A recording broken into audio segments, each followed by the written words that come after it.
You know, like, that's what he looks like, and he's got his little box full of gold that he wants to run away with. Like, when you speak it out, it gets worse.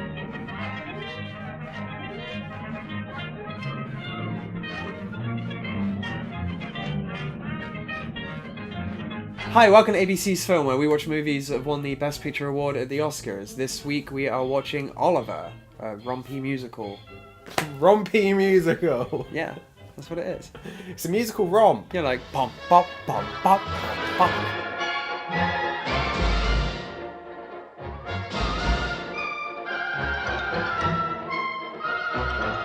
So, Oliver is the musical adaptation of Charles Dickens' novel Oliver Twist. It's about an orphan who finds himself on the streets of London, and he gets taken in by like a ragtag band of orphans led by a man called Fagin.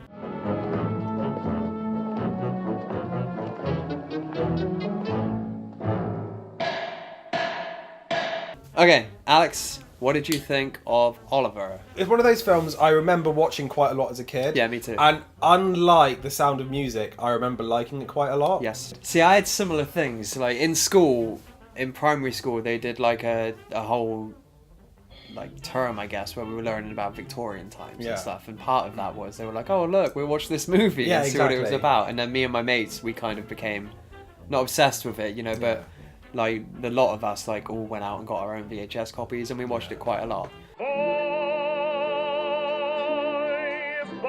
for sale, he's going cheap. I think it's one of those films that's really good for kids because the story's really easy to follow. Yeah. The songs are very catchy. All the characters are really well defined and quite well drawn. And they're colour coded, like I said when I was watching it, like Fagin's green and Nancy's red, and it's just kind of, it's fun for kids, I think. Yeah. My absolute biggest issue with it is that everything goes on too long. Yeah, okay. It's 2.5 hours long, isn't it? Yeah. We should say, like, which all is of a the long songs time go on for- too long. Like, all of the dances go on too long. Every scene goes on too long. And if they had shortened each one, the pacing would be really good. Because, like, story-wise, they don't hang about. Yeah. But it's just, when they're at one scene, they stay there for ages. And you only need, like, 5 minutes there, not 20, you know? You're supposed to be impressed by the choreography, aren't you? And the It is dancing very and everything. impressive. And it's very well choreographed. I think, like, the scene, the song, what is the one they Consider do? Yourself. Consider Yourself in Yeah. London, like, when everyone's dancing, you've got, like, the police officers going Yeah. by and...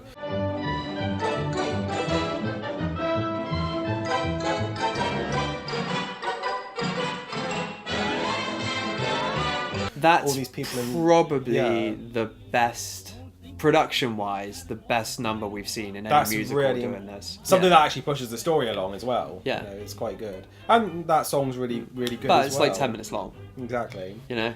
To I mean, watch the this. worst one is the Who Will Buy My This Wonderful Feeling, that one. Yeah, as I said when we were watching it, it was the one that came immediately after the intermission, and that struck me as the kind of song where, like, it's just people are filing back to their seats after getting snacks. Yeah. Like, maybe they'll miss half of it, so it's kind of, and it doesn't do anything for the story either. No. So it's just like, we'll Well, have this on. Which there's the is- parallel of Consider Yourself is everybody's like the lower class decks in the Titanic, like in James Cameron's movie, you know, it's like, oh, all the poor people are like fun and dancing around, but like all the rich people are like well-to-do and dancing around, you know? Yes. Goodbye, this wonderful morning, such a sky you never did see.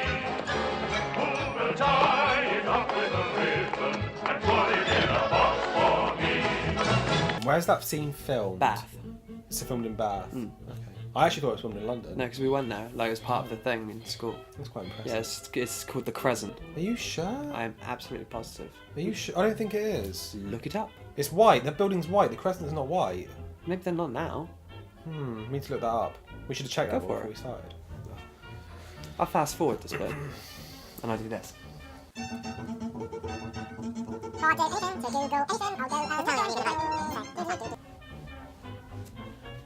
You were tired, mate. I am a bit. I thought it should only take like 2 seconds. Yeah.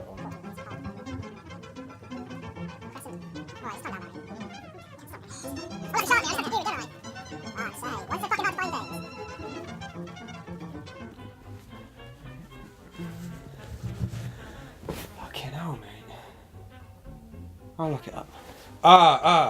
Despite what you may have read, the crescent used for Who Will Buy can't be found in London, nor is it the Royal Crescent in Bath. It was built from scratch from designs by production designer John Box on the Shepperton Park lot, incorporating a small group of mature trees to anchor the set into the landscape.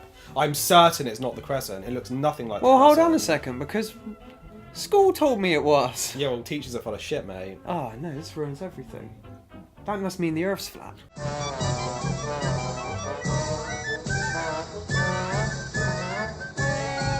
Do you think that's a good story to tell? Yeah. The broad strokes are good, I think. Yeah, I like them, but I like silly melodrama. Yeah. For me, it doesn't work primarily because Oliver is a character that has no agency.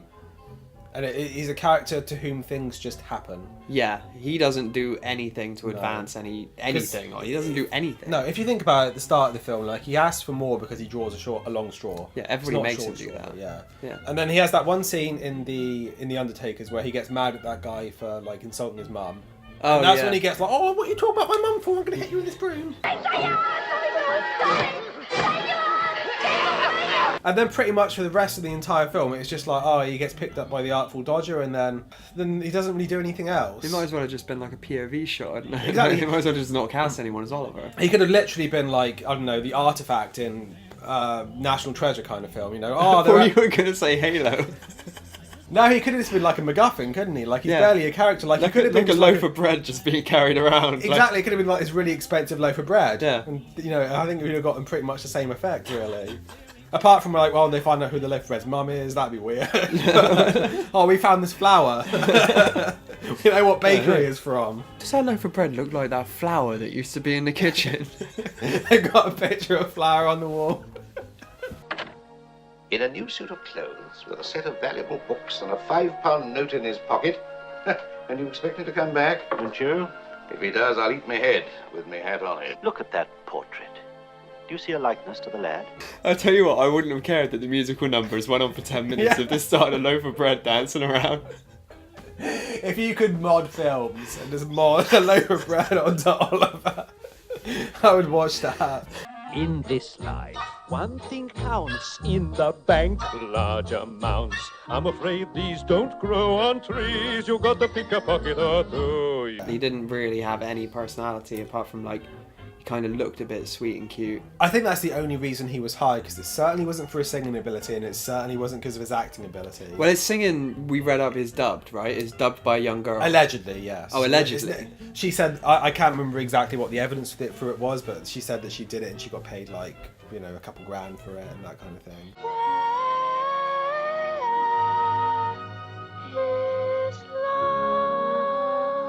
Like, everybody in this movie is, like, dubbed when they're singing. Not dubbed by somebody else, but, you know, it's not on set audio when they're singing. Like, everybody is. But when he sings, it's like when Tom Hardy speaks in A Dark Knight Rises. You know, and it's just like... Only it's a little boy's voice. It sounds like it's done like a musical somewhere, doesn't it? Yeah. It feels completely out of place. Yeah, so it's not really even mixed jarring. correctly. Yeah. Like, it really feels like something that was done, like, in the last week. Yeah. Of editing. They're just kind of like, this kid sounds like shit, we need to get somebody else in. Like, they didn't have enough time to do any processing on it. Bring in the bread. Yeah. Just thinking of growing fat. Our senses are reeling. But apart from him, I thought the acting was pretty good. I think Ron Moody's the standout as Fagin. Yeah, because he's just like really... I want to say he's Jack Sparrowy, but he's got that kind of like He is Jack Sparrow, mercurial, effervescent kind of thing going on.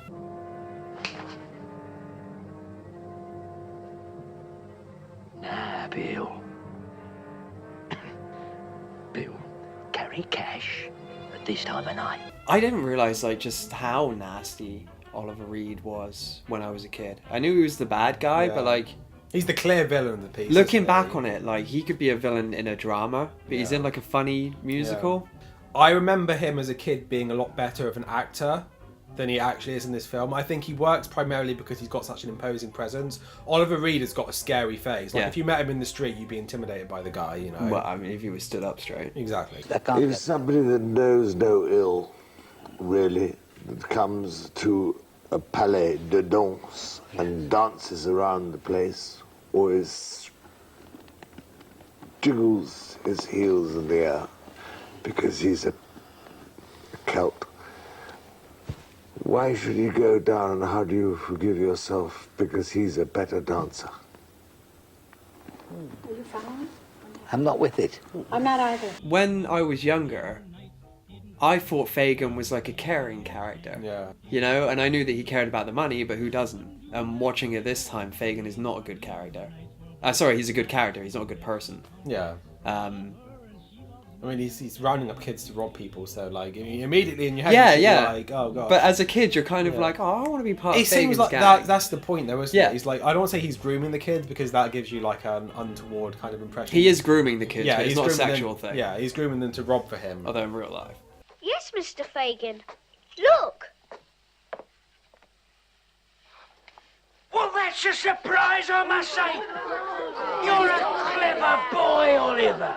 As you pointed out when we were watching it, he is a Jewish stereotype.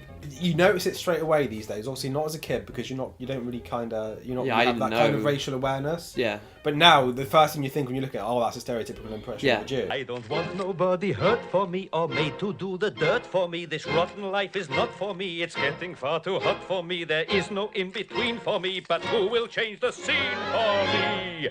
But I would wonder if he was like the descriptions of him in the book, because in this he's very, very, very much Jewish. Like the music is all Jewish. I was reading this on Wikipedia yesterday, and apparently, they mentioned that he's a Jew very, very, very often. Oh, they actually say he's a Jew. Version of the book. Oh, right. And someone brought this up with Charles Dickens, and Charles Dickens said, "Well, most criminals are Jews."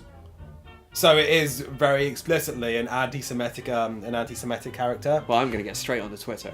I think subsequently he was kind of made to realise that was a negative portrayal of Jews, and he was subsequently took them out. Right. The thing is, you still notice it in the film, so it doesn't make a difference. Yeah, because in this, it's very clearly a choice, because the music is Jewish. His look is...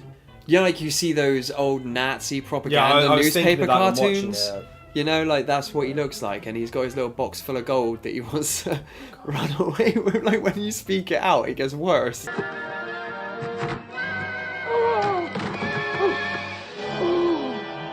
Yeah, I think that was one of the main at least something that was brought up in Nazi propaganda as well, is that Jews are going around corrupting kids. Yeah. And like in this, obviously, he's got like kids that he's corrupted to go and rob things for him.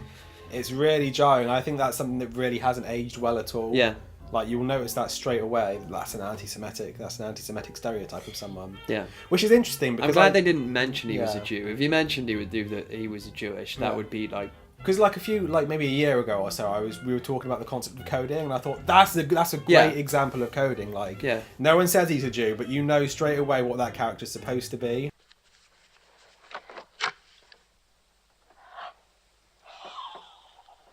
Like, it's really, like, do you excuse that? No, but you watch it in context. I think, if Charles Dickens was around now and he wrote that, you'd be like, oh, you fucking wrong. Because it's the time. Because it's still like, oh, you wrong. No. But I think the way you look at it, or at least the way I choose to look at it, is you kind of accept it, but you watch it through modern eyes, and you're like, you can criticise it, like from the social perspective that we have now, but I think just taking it out would be silly, you know? No, I wouldn't say take it out ever. Exactly. But it's a bit different than like To Kill a Mockingbird and is it Huckleberry Finn?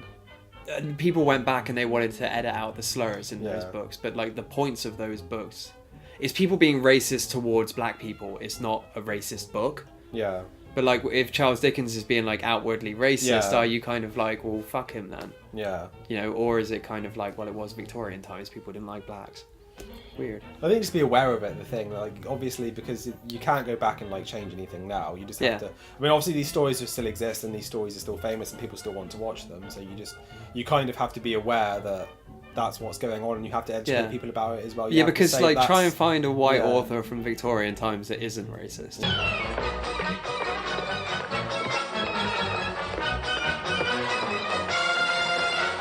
So what do you think? Thumbs up? Thumbs down? Thumbs up for like a grown-up, somebody our age who hasn't seen it before. No, I give it a thumbs up. Yeah, I'd say thumbs up. Watch it with a friend. It's a good film, definitely. It's just, I think the problem is we've both seen it before and we knew where it was going. Yeah, I mean, for kids it's a no-brainer. Yeah. But for somebody our age, watch it with a mate. Yeah. Every night I I bring her Frankfurter sandwiches, Frankfurter sandwiches.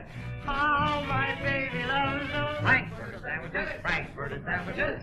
I tried to win her with candy, candy, ice cream and custard, but how she likes hot dogs with mustard.